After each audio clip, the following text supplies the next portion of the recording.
नमस्कार साथियों, मैं श्रवण राज आप सभी को आपके अपने पसंदीदा UGC net JRF dedicated platform जो सी नेट जेआरएफ पे आप सभी का स्वागत करता हूं। साथियों, आप मेरे साथ यहां पर जो सी नेट जेआरएफ के प्लेटफॉर्म पर पेपर वन की संपूर्ण कक्षा, पेपर वन यानी यूनिट 1 से लेकर यूनिट 10 तक, इसमें आप जानते हैं teaching aptitude, research aptitude, comprehension, logical, सारा चीज़ जितनी भी चीज़ें हैं आप मेरे साथ 10 यूनिट पढ़ते हैं। आपको पता है कि हम लोग अब तक 8 यूनिट पूर्णतः कंप्लीट कर चुके हैं। आप जाकर के देख सकते हैं 9वां यूनिट में प्रवेश कर गए हैं और 9वां यूनिट में भी पीडीई जिसको बोलते हैं पब्लिक डेवलपमेंट इन्वायरमेंट में हम लोग खास तौर पे आज चौथा लेक्चर होने वाला है, यानी 3 लेक्चर ऑलरेडी कंप्लीट हो चुका है। आपको पता है कि आपका एग्जाम होने वाला है दिसंबर के लास्ट वीक में। लास्ट वीक कहिए कि आप समझिए लास्ट डेट से स्टार्ट होने वाला है और जनवरी के 7 तारीख तक चलने वाला है। यानी कुल मिलाकर 31 तारीख से लेकर के 31 दिसंबर से लेकर के 7 जनवरी 2025-26 तक चलने वाला है। ठीक है, ये आपका यूजीसी नेट का एग्ज़ाम है। तो इसी को ध्यान में रखते हुए हमारा प्लेटफॉर्म आपके लिए संपूर्ण चीज़ों को लेकर आया है। जब आप मेरे प्लेटफॉर्म पे जाएंगे तो आपको यूजीसी नेट प्लेलिस्ट में जाएंगे तो UGC net paper one complete batch मिलेगा आपको। ठीक है, यहाँ पर आपको पेपर वन से लेकर के यूनिट 1 से लेकर के यूनिट कितना तक 10 तक, यानी अब तक जो भी कक्षाएं हुई है आपको एक ही जगह कलेक्शन में मिल जाएगा। कहीं आपको भटकना नहीं पड़ेगा, बस यही करना पड़ेगा। आप जाकर के प्लेलिस्ट में क्या करना है या कोर्सेस सेक्शन में आपको सर्च करना पड़ेगा, देखना पड़ेगा कहाँ पे है सो। ठीक है, आगे जब बढ़ेंगे आपका कॉन्सेप्ट स्तर की तैयारी हो जाएगी। बहुत ही शॉर्ट वे में बहुत अच्छे तरीके से किया गया है। दूसरी बात, जब आप प्लेटफॉर्म पे जाएंगे उसी जगह तो आपको मिलेगा UGC net paper one year wise PYQ analysis 2015 से 25, कुल मिला के 10 से 11 साल का। ठीक है, पेपर का पीवाईक्यू एनालिसिस किया जाएगा बहुत ही इन डिटेल्स तरीके से, जिसमें मैं कह सकता हूं कि अगर मान लिया जाए आपने इतना साल का पेपर डिस्कशन कर लिया और साथ में चारों ऑप्शन को कर लिया, यानी 4 ऑप्शन है ना, ए बी सी डी, चारों ऑप्शन को अच्छे तरीके से कर लिया तो निश्चित तौर पर मैं कह सकता हूँ कि 45 प्लस क्वेश्चन आपके एग्जाम में सही हो जाएंगे। यानी तकरीबन 90 मार्क्स के आसपास आप क्या करेंगे, आप ले आएंगे यहाँ से। ठीक है, तो अब इसी को ध्यान में आप यहाँ पर जाएंगे तो आपको मिल जाएगा। दूसरी बात है, आप कोर्सेस में जाते हैं, प्लेलिस्ट हो गया या कोर्सेस में, दोनों जगह में से किसी एक जगह भी आपको इस तरह की चीज़ें मिल जाएगा। लास्ट 60 डेज जेआरएफ बैच जो पेपर 1 और पेपर 2 की संपूर्ण तैयारी इसमें आपको कवर हो जाएगा। क्रैश कोर्स भी है, फ्री बैचेज है, कहीं से कोई पैसे की डिमांड नहीं है। ठीक है, ये 0 to हीरो बैच है, बिगिनर से स्टूडेंट के लिए है। ठीक है, यहाँ जाएंगे तो आपको पेपर 1 की, क्योंकि पेपर 1 तो जानते हैं ना सभी जगह कॉमन है, इसी कारण से ये शुक्ल बैच हो गया। रामचंद्र, अगर आपका विषय हिंदी है, मान लिया जाए यूनिट जो जिसको बोलते हैं कोड, यानी कोड 20 अगर आपका है तो आप ये बैच को एक्सेस कर सकते हैं। आगे देखिए यूनिट नंबर 9 को आप पढ़ते हैं, पीडीई यानी पब्लिक डेवलपमेंट और इन्वायरमेंट। ठीक है, इस तरह से आपको मैंने बता रखा है फर्स्ट लेक्चर में, तो आप जाकर के इसको देखेंगे तो आपको समझ में आ जाएगा। आज हम लोग पढ़ने वाले हैं खासतौर पर लिथोस्फीयर से स्टार्ट करने वाले हैं। ठीक है, लिथोस्फीयर को क्या बोलते हैं, यूनिट नंबर 9 में आप जानते हैं इन्वायरमेंट से रिलेटेड चीज़ें हैं, तो इन्वायरमेंट की चीज़ पढ़ेंगे हम लोग। लिथोस्फीयर को बोलते हैं स्थल मंडलीय ठोस पृथ्वी। खासतौर पर जानेंगे यह पृथ्वी की सबसे बाहरी परत होती है। क्या होती है, सबसे बाहरी परत होती है। ठीक है, सबसे बाहरी परत होती है जिसमें पृथ्वी की पपड़ी और मेंटल की जो ऊपरी भाग शामिल होती है। ठीक है, अगर मान लो मैं आपको इस तरीके से मैं बताऊं, ठीक है, ये मान लो इस तरीके से 3 भागों में मैंने डिवाइड कर दिया। ये हो गया क्रस्ट, ये हो गया मेंटल, ये हो गया कोर। ठीक है, तो ये मेंटल का क्रस्ट का जो ऊपर वाला भाग है, ये जो लेयर आप देख पा रहे हैं, सबसे ऊपर का जो लेयर है, ये जो लेयर की मैं बात कर रहा हूँ, यही लेयर कहता है कि मेंटल की सबसे ऊपरी भाग, मेंटल ये पृथ्वी की पपड़ी और मेंटल के ऊपरी भाग, इसका ऊपरी भाग, ये जो एरिया है इसका, और ये जो मिल जाएगा कुल मिलाकर के, यही इसका मैं क्या बनेगा, लिथोस्फीयर का पार्ट बनेगा। ठीक है, चलते हैं आगे चलते हैं। ये चट्टानों में क्या कहता है, ये चट्टानों और खनिजों से बना होता है जो भूमि आधारित परिस्थितिक तंत्रों का आधार बनाते हैं। बिल्कुल सही बात है, इसमें पर्वत है, घाटियां हैं, भूगर्भीय घटनाएं, भूकंप होता है, ज्वालामुखी, तमाम चीज़ें इसी में आपको होता है इसमें। अब दूसरा पे चलते हैं जलमंडल में।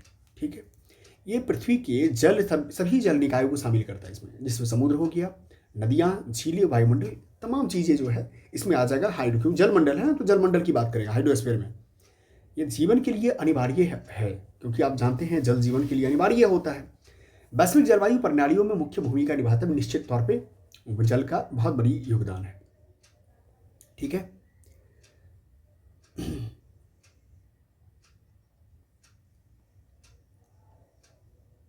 अब यहां देखिए, कहता है पृथ्वी की सतह पर कुल क्षेत्रफल के लगभग 77% भाग पर क्या है, जल है। आपको मैं इसको मिटा देता हूं, ठीक रहेगा। कितना पड़ा है, 71% भाग पर क्या है, जल का विस्तार है। इसलिए पृथ्वी का ग्रहीय जो जल बोलते हैं, जलीय ग्रह बोलते हैं, वाटर प्लैनेट भी हम लोग पृथ्वी को बोलते हैं। अगर आपसे कभी पूछ लेता है कि पृथ्वी को क्या बोलते हैं, तो एक जलीय ग्रह बोलते हैं क्या, तो आप कहते हैं निश्चित तौर पर बोलते हैं। क्यों, क्योंकि 71% भाग पर क्या है, पानी है। तीसरा आता है जैव मंडल, बायोस्फीयर जिसको बोलते हैं। बायोस्फीयर यानी जैव मंडल पृथ्वी पर सभी जीवित जीवों को शामिल करता है। जीवन की भूपर पट्टी, जिसको स्थल में लिथोस्फीयर आपने देखा ना, इससे पहले भूपर पट्टी, उस क्रस्ट जिसको बोलते हैं, स्थल मंडल, जल मंडल और वायुमंडल के तीनों विभिन्न वातावरणों में उपस्थित होता है ये जल, वायुमंडल, जैव मंडल। ठीक है, पृथ्वी की सतह से 3 मीटर की भीतर से लेकर के 30 मीटर ऊपर तक और सागर में 200 मीटर भीतर तक जीवन विद्यमान होता है। ये समझ के चलना है। अब कहता है वायुमंडल में चलते हैं। वायुमंडल क्या है, ये पृथ्वी को घेरे हुए है, वायु है ना, चारों तरफ से घेरा हुआ है। तो पृथ्वी को घेरे हुए गैसों का मिश्रण है। इसमें नाइट्रोजन है, ऑक्सीजन है 21%, कार्बन डाइऑक्साइड है 0.03% और अन्य गैसें शामिल है। कई परतें इसमें होती है जिसमें विशेषताएं और कार्य होता है। जैसे अब मैं छोटी सी बात बताऊंगा, ये जो आप देख पा रहे हैं पृथ्वी के जल का वितरण है, ये कई बार खासकर यूपीएससी जैसे भी एग्जाम में पूछ लेता है। ठीक है, कि कैसा कैसा जल का वितरण का डिस्ट्रीब्यूशन है, बताइए आप। तो अगर आपसे पूछ लेता है तो कहीं से कोई दिक्कत नहीं होना चाहिए, घबराने की जरूरत नहीं, क्योंकि आपको यहाँ से पढ़ के जाना पड़ेगा। जैसे मान लो ये देखो, अगर कुल वैश्विक जल की बात करें तो कुल वैश्विक जल में जो इतना देख रहे हैं आप 96.5% सागर महासागर है, यहाँ पर जल है। वो भी जल कैसा जल है, ये साल्ट है। ठीक है, साल्ट है यानी कि नमकीन है, खारा पानी है, ये आप देख लीजिए। ठीक है, 96.5% इतना जल है। अब उसके बाद ताज़ा जल जो है मात्र 2.5% है। सबसे ऊपर का जो पार्ट होता है ना, ताज़ा जल में आता है। अब यहाँ पर देखिए, इस खारे जल का भी 96.5% का भी अलग अलग भाग में क्या कर दिया, डिस्ट्रीब्यूट कर दिया गया। जैसे लवणीय जो जल होगा, वो लवणीय खारा भूमिगत जल जो है, ग्राउंड वाटर जो होगा, वो साल्टी जो होगा, वो मात्र कितना है, 0.93% है। और लवणीय खारा जो झील में है, लवण वाला, वो 0.07% है। जब हम आते हैं और जब हम बात करें ताज़ा जल के, जो ताज़ा पल आपने क्या देखा था, 2.5% ओनली, यानी आपको 100 में 2.5% है। इस 2.5 में भी आप देखते हैं यहाँ पर तो ताज़ा जल का हम डिस्ट्रीब्यूशन देखते हैं। सबसे ज़्यादा ताज़ा जल कहाँ मिलेगा आपको, 68.8% मिलेगा हिमनद और हिमाच्छादित शिखर में। कभी ये पूछेगा बताइए ताज़ा जल जो है फ्रेश वाटर, जिसको हम लोग पी सकते हैं, वो सबसे ज़्यादा कहाँ मिलेगा, तो कहिएगा आप लोग क्या, ग्लेशियर में मिलेगा। कहाँ मिलेगा, ग्लेशियर में, हिमनद और हिमाच्छादित शिखर में मिलेगा। उसके बाद जो मिलता है वो 31% मिलता है ग्राउंड वाटर में। कहाँ मिलता है, ग्राउंड वाटर यानी भूमिगत जल में मिलता है। सबसे ज़्यादा कहाँ देखा आपने, ग्लेशियर में। दूसरा नंबर कहाँ देखा, ग्राउंड वाटर में। और जो बचे खुचे रह गया वो रह गया सतही जल, जिसको ऊपर वाला जल जिसको बोलते हैं, नदी के तौर पे हो गया आपका, या अन्य ताज़ा जल 1.3% हो गया। अब जब देखिए, अब कहेंगे सर और इसका भी डिस्ट्रीब्यूशन है, बिल्कुल नहीं डिस्ट्रीब्यूशन है। जो सबसे ऊपर वाला पार्ट है, जो सतही जल जिसको बोलते हैं, सतही जल में कौन है, पोखरा आ जाएगा, तालाब आ जाएगा, उसके बाद आपका नदी आ जाएगा। ठीक है, वो भी नदी, बड़े नदी नहीं, जो खासकर जो जमीन इनर जो रिवर होता है उसकी मैं बात कर रहा हूँ, उस पर अब देखेंगे तो इसमें भी क्या है, सतही जल में भी और अन्य ताज़ा जल में जो 1.13% है, उसका भी डिस्ट्रीब्यूशन देखेंगे तो उसमें सबसे ज़्यादा बर्फ और हिमपात के तौर पे, जो आप बर्फ के तौर पर, तो 73.1% होता है ऊपर वाले का। उसके बाद बचता है कौन, झील में 21%। आपको लगता होगा कि नदी में ज़्यादा होगा, नहीं, बिल्कुल नहीं, उससे भी ज़्यादा कहाँ, हिमपात के बाद बर्फ और हिमपात पर झील में मिलता है, लेक में, जिसको कहते हैं 20.1% है। उसके बाद आपका जैसे बढ़ोगे तो वैसे आपका मिलेगा मृदा नमी। क्या मिलेगा, मृदा नमी। उसके बाद मार्स 2.53%, नदियाँ और 0.46%, जैविक जल 0.22%, वायुमंडलीय जल 0.22%। इस तरीके से वाटर का क्या है, डिस्ट्रीब्यूशन है, कंप्लीट वाटर। पहले तो कंप्लीट वाटर का, दूसरी बात फ्रेश वाटर का। उम्मीद करते हैं आप समझ गए होंगे। आगे हम बढ़ते हैं। यहाँ देख लिए पृथ्वी के जल निकाय के बारे में। पहला कॉलम क्या था कि महासागर के बारे में, साथ ही खारे जो होते हैं ना, साल्ट वाला भूमिगत जल और खारे झीलों के साथ पृथ्वी के इतना % जल का समाहित करता है। जब पहला कॉलम ये कॉलम की बात करता है, जो मैं आपको समझा दिया, पहला कॉलम, दूसरा कॉलम, तीसरा कॉलम, कुल मिला के यही चीज़ों को मैंने बता दिया आपको, ठीक है, विभाजित करके एक एक चीज़ करके। अब हम क्या करते हैं, आगे चलते हैं। यहाँ पर देखो डिस्क्रिप्शन कुछ दिया हुआ है, जल की कुछ विशेषता दी हुई है, ठीक है। यहाँ पर विशेषता में दिया हुआ है, पहला तो दिया स्वाद और गंध, टेस्ट और ऑर्डर क्या होता है। तो पानी जो होता है स्वादिष्ट होता है, पानी स्वादिष्ट होना चाहिए। क्या होना चाहिए, स्वादिष्ट होना चाहिए, सुखद स्वाद और बिना गंध के। क्लोरीन जो होता है बीज संक्रमण के लिए उपयोगिता, जैसे कि आप कहीं भी अगर मान लिया जाए संक्रमित बहुत सारा मच्छर लगा है तो वहाँ क्लोरीन मार देंगे ना, तो आपका क्या होता है, वो पानी साफ हो जाता है, बीज संक्रमण हो जाता है। शैवाल हो गया, ठीक है, और कुछ बैक्टीरिया हो गया, सल्फेट आदि की उपस्थिति से पानी में विचित्र स्वाद या गंध आ सकती है, ठीक है। जैसे आप देखेंगे ब्लू ग्रीन एल्गी का प्रभाव इतना होता है कि पानी के कलर को आपको रेड में बदल देगा, खूनी जैसा लगेगा खून है ये, ठीक है। रंग की बात करेंगे तो लोहा, मैग्नीज और कुछ जैविक यौगिक होते हैं जैसे पदार्थों की उपस्थिति पानी में दूषित रंग ला दे सकती है, पानी में अशुद्धियाँ भी हो सकती है, बिल्कुल सही बात है। अगर हार्डनेस की बात करें, कठोरता की, तो कैल्शियम के कारण जो है, कैल्शियम और मैग्नीशियम जैसे खनिजों के उच्च स्तर के कारण जो है ये पानी का स्वाद क्या प्रभावित होता है, पानी पर उपकरणों में स्केलिंग हो सकती है, ठीक है। पीएच लेवल की बात करेंगे तो पीएच लेवल में आपको मैंने बताया था कि बीओडी जो नीचे किया, बायोलॉजिकल ऑक्सीजन डिमांड की बात जब आती है, तो बायोलॉजिकल ऑक्सीजन डिमांड जब समुद्र में जाते हैं तो 35 होता है, ठीक है। हम पढ़ेंगे तो बताएंगे आपको पीएच लेवल क्या होता है।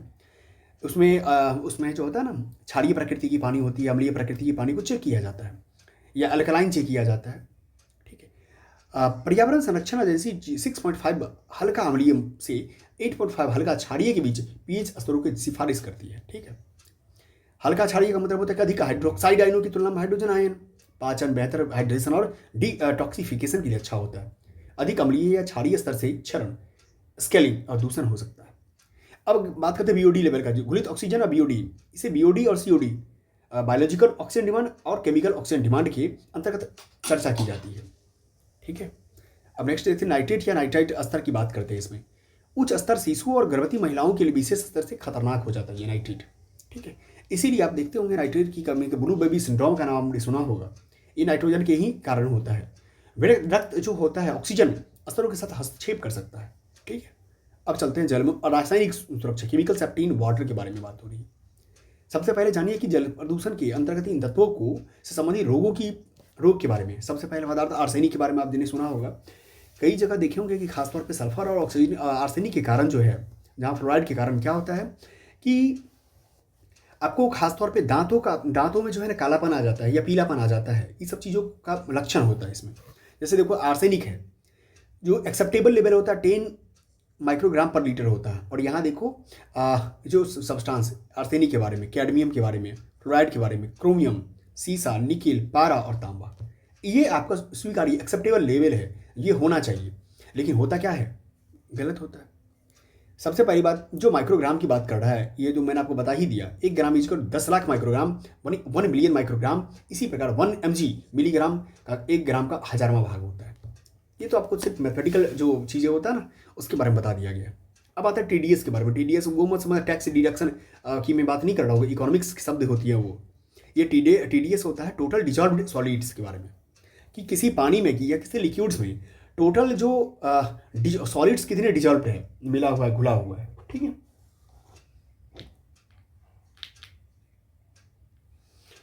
चलते ये पानी में घुले हुए सभी कार्बनिक और अकार्बनिक पदार्थों की संयुक्त सामग्री को संदर्भित करता है, जिसमें खनिज, लवण और कुछ कार्बनिक पदार्थ शामिल होते हैं। टीडीएस पानी के स्वाद और गुणवत्ता को प्रभावित कर, बिल्कुल सही बात है।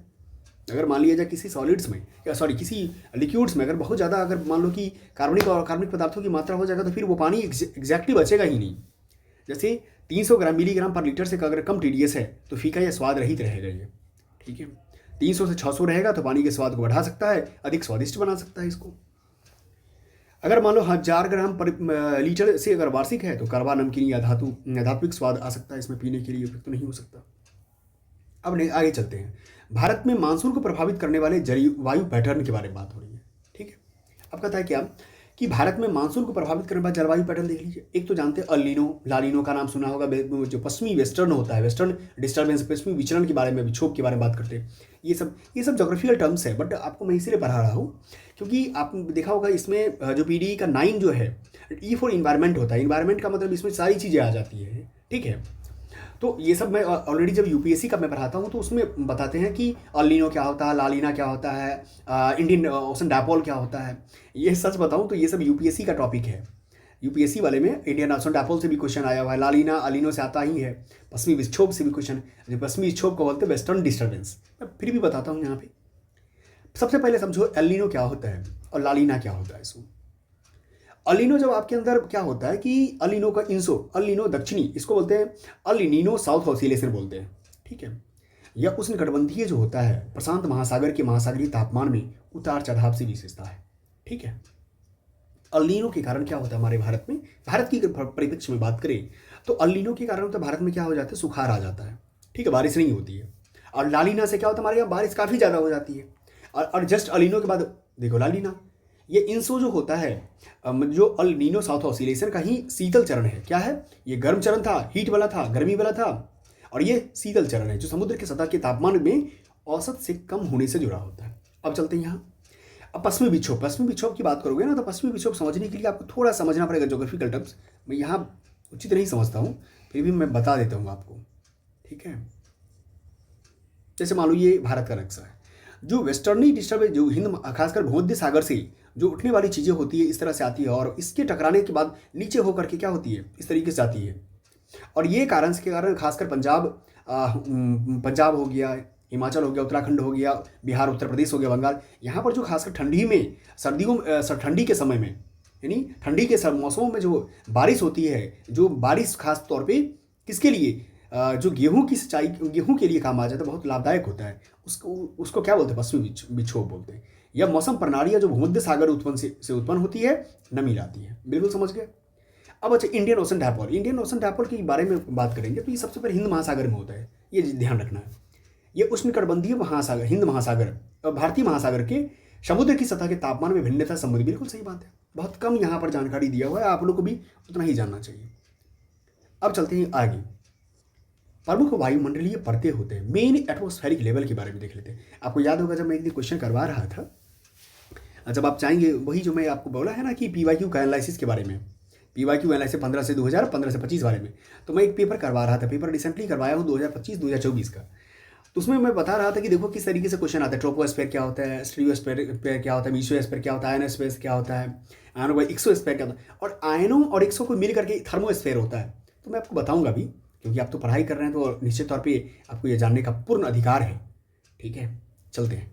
ये 5 प्रमुख वायुमंडलीय परतें होती हैं, ठीक है। पृथ्वी का वायुमंडलीय विभाजित होता है।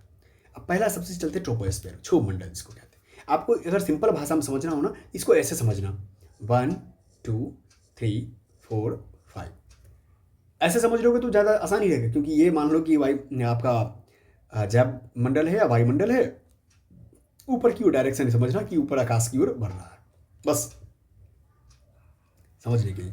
पहला को मान लो, अगर मानना ही होगा, थोड़ा देर के लिए मैं बता रहा हूँ, क्योंकि पढ़ाऊंगा तो मैं बताऊंगा। ये हो गया ट्रोपोस्फेयर, टी से, ये हो गया स्टीरियोस्फेयर समताप मंडल, ये हो गया मध्य मंडल मेसोस्फेयर, ये हो गया आयन मंडल आयनोस्फेयर, ये हो गया एक्सोस्फेयर यानी बाह्य मंडल, ठीक है। बात समझ में आ गया।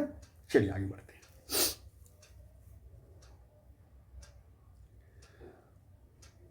अब यहाँ देखिए क्षोभ मंडल, ऊंचाई की बात करेंगे तो यह परत पृथ्वी के लगभग 8 से लेकर के 14 साढ़े 14 किलोमीटर की तक फैली होती है। पोल पर कम होता है, भूमध्य रेखा पर अधिक होता है, ये बात जान लीजिए। पोल पर कम होता है, भूमध्य रेखा पर अधिक होता है। मौसम की गतिविधियां के बारे में बात करेंगे, जिसमें वायुमंडल के अधिकांश द्रव्यमान जलवाष्प उपस्थित होते हैं, बादल और वर्षा का निर्माण होता है, निश्चित तौर पे होगा, ठीक है। क्षोभ मंडल के में सभी मानवीय गतिविधियां होती है और लगभग सभी मौसम संबंधी घटनाएं भी होती है। इसमें वायुमंडल के अधिकांश द्रव्यमान होते हैं और यहाँ हम दैनिक मौसम पैटर्न का अनुभव भी करते हैं, बिल्कुल निश्चित तौर पे। नेक्स्ट बात करेंगे सामान्य लैप्स, नॉर्मल लैप्स रेट क्या होता है।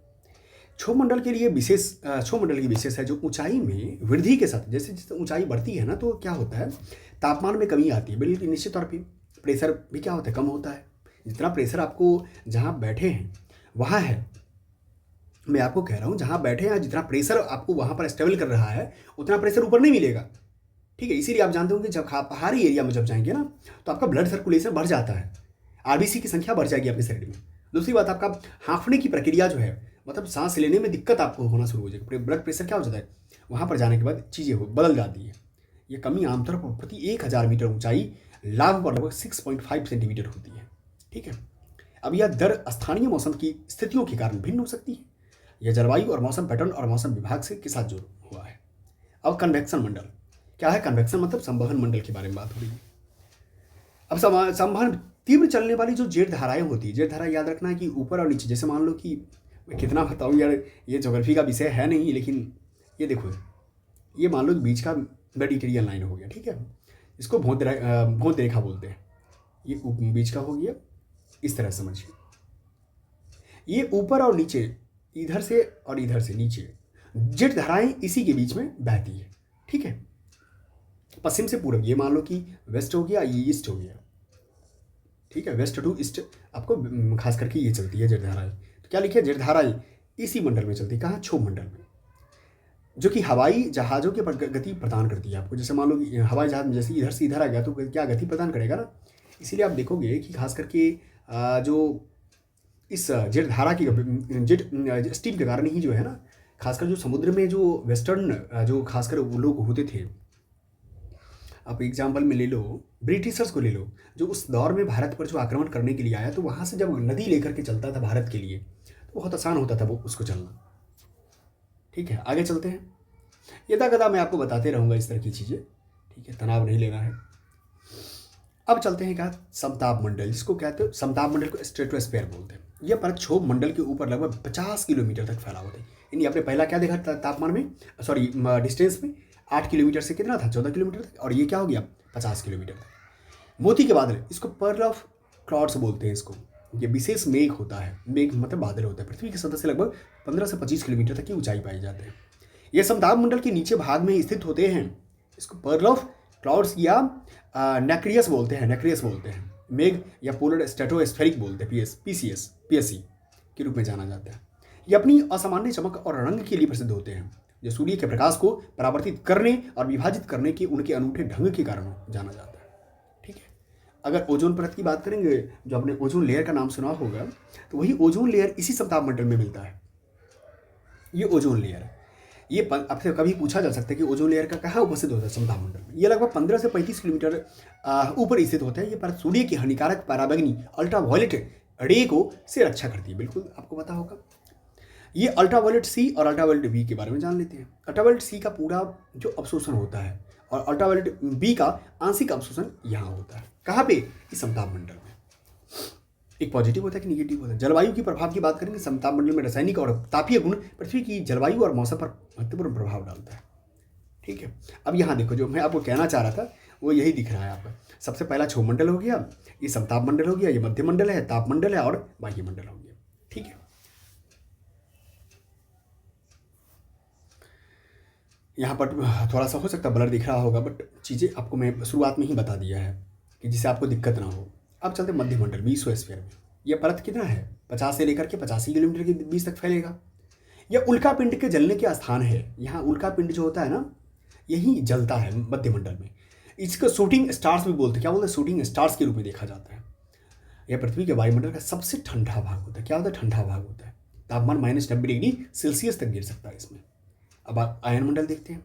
यह ऊंचाई 60 से लेकर के 640 किलोमीटर के बीच होता है। सॉरी, यह भाग कम वायु दाब और पराबैंगनी किरणों द्वारा आयनीकृत होता है। जैसे संचार उपग्रह इसी मंडल में स्थापित हो। जितने भी संचार, खासकर देखेंगे सैटेलाइट के बारे में बात करेंगे तो इसी मंडल में। दूसरी बात, रेडियो आपका काम करता है या टेलीविज़न चलता है तो इसी संचार उपग्रह इसी मंडल में स्थापित होते हैं। रेडियो, संचार, कम्युनिकेशन साधन जैसे टेलीफोन, टेलीविज़न की सुविधा, दीर्घ और अल्प radio, long and short radio waves के बारे में इसी का मंडल से में प्राप्त होती है। इसी मंडल में सबसे, कभी भी एग्जाम्पल में पूछा जाएगा तो आयनोस्फीयर के बारे में बता सको कम से कम। इस मंडल में सबसे निचली परत होता है डी लेयर, जो दीर्घ जो रेडियो तरंग होते हैं, जो लॉन्ग रेडियो वेव्स को अवशोषित करती है, जैसे E1, E2, F1, F2 परतों की अल्प रेडियो तरंग परावर्तित होती है। इसके फलस्वरूप क्या, तो पृथ्वी पर रेडियो, टेलीविजन का एवं रडार आदि का सुविधा प्राप्त होती है। अब नेक्स्ट है थर्मोस्फीयर। क्या है? थर्मोस्फीयर, तापमंडल। यह 85 किलोमीटर से लेकर 600 किलोमीटर के तक फैला होता है। यहाँ बहुत उच्च तापमान अनुभव किया जाता है, 1000 सेंटीमीटर से अधिक हो सकता है।